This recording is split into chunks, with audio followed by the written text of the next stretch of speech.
आवाका किती आहे डिझाईन इंजिनिअरिंगचा, स्कोप केवढा आहे? म्हणजे आता जसं सांगितलं की सगळं जे काय ते शेवटी डिझाईन मध्ये येतं. म्हणजे इश्यू जरी आला, that is the base one. Issue जरी आला, एखादा पार्ट जरी फिट नसेल होत, तर शेवटी तो क्वालिटीवरनं सप्लायर कडून जातो, सप्लायर कडनं शेवटी डिझाईन मध्ये जातो. तर ऍक्च्युली स्कोप खूप ह्यूज आहे डिझाईनचा.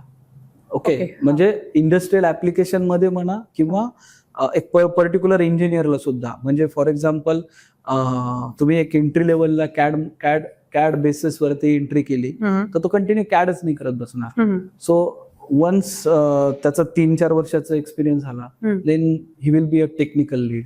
सो त्याला टेक्निकली डिझाईन बनवून घ्यायचं. नाव मॉडेल बेस नाही, टेक्निकल बेस करायचं. टेक्निकल बेस नंतर त्याला इट मीन्स नाव अडेज की असं नाही की मी फक्त पार्ट बनवतोय, माझा पार्ट इंटिग्रेट पण झाला पाहिजे.